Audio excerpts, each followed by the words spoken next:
kami dari kelompok 66. Perkenalkan, saya Sylvia Nursati, NRP 56. Perkenalkan, nama saya Erika Zaramani Sugakti, NRP 80. Saya Sifat Khairia, NRP 65. Saya Rizal Piatun, NRP 66. Saksikan ya. Macam tak betul je budak ni. Pengertian penawaran. Penawaran adalah jumlah barang atau jasa yang tersedia dan dapat dijual oleh penjual pada berbagai tingkat harga dan pada waktu tertentu. Sedangkan pengertian permintaan adalah jumlah barang atau jasa yang ingin dan mampu dibeli oleh konsumen pada berbagai tingkat harga dan pada waktu tertentu. Pengaruh batas harga tertinggi terhadap hasil akhir pasar. Harga maksimum merupakan beban tertinggi yang diperoleh terhadap suatu harga barang yang telah ditetapkan. Kebijakan harga maksimum biasanya diberlakukan pada saat harga pasar yang ada tidak mengalami kenaikan yang cenderung berarti dalam kurun waktu yang singkat. Sedangkan permintaan pasar terhadap suatu produk meningkat. Hal ini akan memicu produsen atau supplier untuk menaikkan harga. Berikut adalah kurva pengaruh batas harga tertinggi terhadap hasil akhir pasar. Pengaruh batas harga terendah terhadap hasil akhir pasar. Batas harga terendah atau harga minimum adalah harga terendah yang diperbolehkan untuk suatu produk atau layanan. Pengaruh batas harga terendah terhadap hasil akhir pasar dapat bervariasi tergantung konteks ekonomi, industri, dan tujuan regulasi.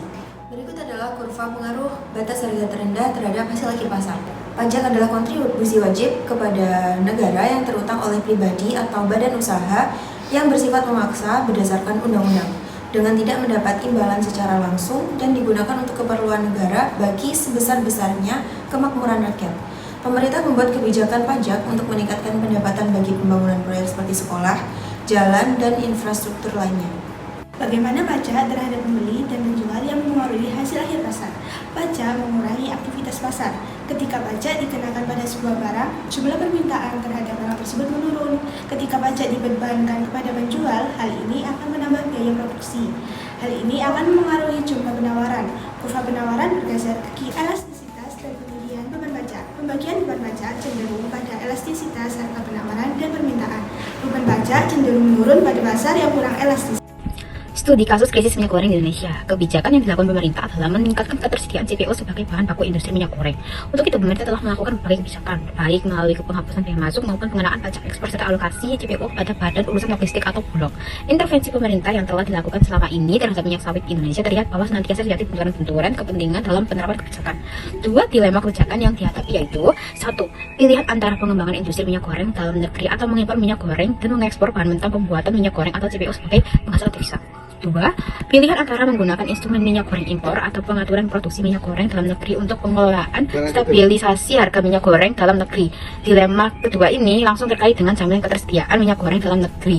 Dengan demikian, harga minyak goreng tidak akan berfluktuasi. Kondisi penawaran dan permintaan minyak sawit Indonesia dan pengaruhnya terhadap industri minyak goreng serta gejolak harga minyak goreng di pasar domestik. Untuk itu, dalam penelitian ini diidentifikasi faktor-faktor yang diduga berpengaruh terhadap penawaran dan permintaan minyak sawit domestik dan pengaruhnya terhadap harga minyak goreng. Walaupun telah ditetapkan pajak ekspor selama kegiatan ekspor masih memberikan keuntungan yang lebih besar daripada menjual dalam negeri, maka produsen CPO akan berusaha untuk mengekspor, sehingga sering ditemukan ekspor CPO secara ilegal. Dengan demikian, catatan jumlah ekspor resmi berbeda dengan kenyataan aktual. CPO yang dilarikan ke luar negeri yang cenderung lebih besar dari catatan volume ekspor, sehingga jumlah CPO yang dipasok di dalam negeri berkurang lebih besar dari jumlah CPO yang diekspor. Semakin meningkatnya kebutuhan minyak goreng masyarakat, maka kebutuhan CPO sebagai bahan baku industri minyak goreng juga meningkat. Dari penghasil penguji ditunjukkan bahwa apabila terjadi kenaikan permintaan bahan baku CPO untuk industri minyak goreng, maka akan diikuti dengan kenaikan jumlah penawaran CPO di pasar domestik. Walaupun kenaikan penawaran CPO di pasar domestik tidak sebesar permintaan CPO. Salah satu upaya untuk meningkatkan produksi CPO adalah melalui pembukaan areal perkebunan kelapa sawit. Pengukuran terhadap pengaruh perubahan variabel luas areal perkebunan kelapa sawit terhadap penawaran CPO domestik menunjukkan bahwa apabila terjadi pertambahan areal perkebunan kelapa sawit seluas.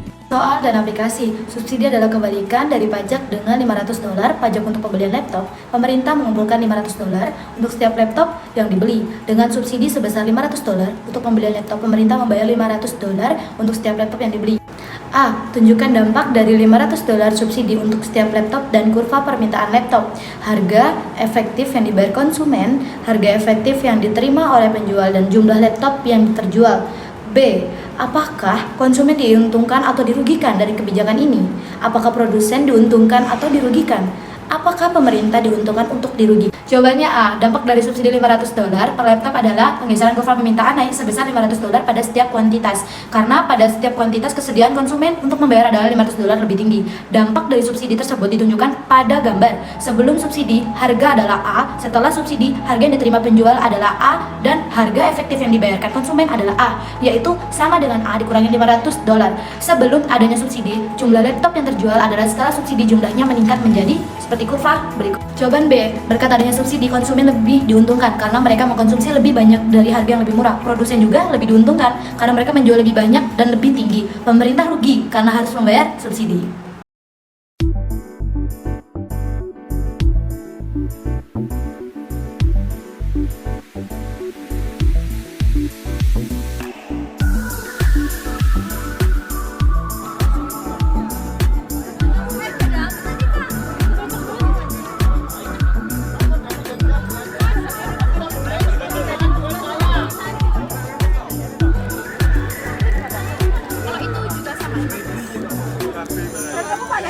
Aku kayak gini. Iya.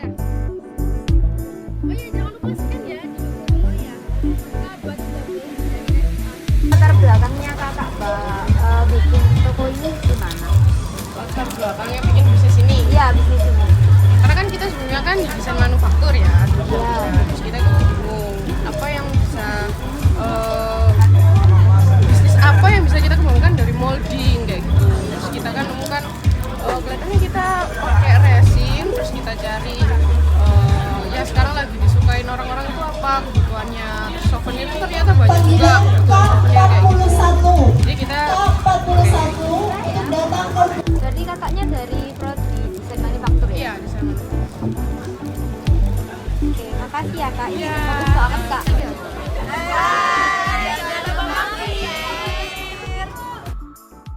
Ayo ting ting makan kepiting. Cakep. Thank you for watching.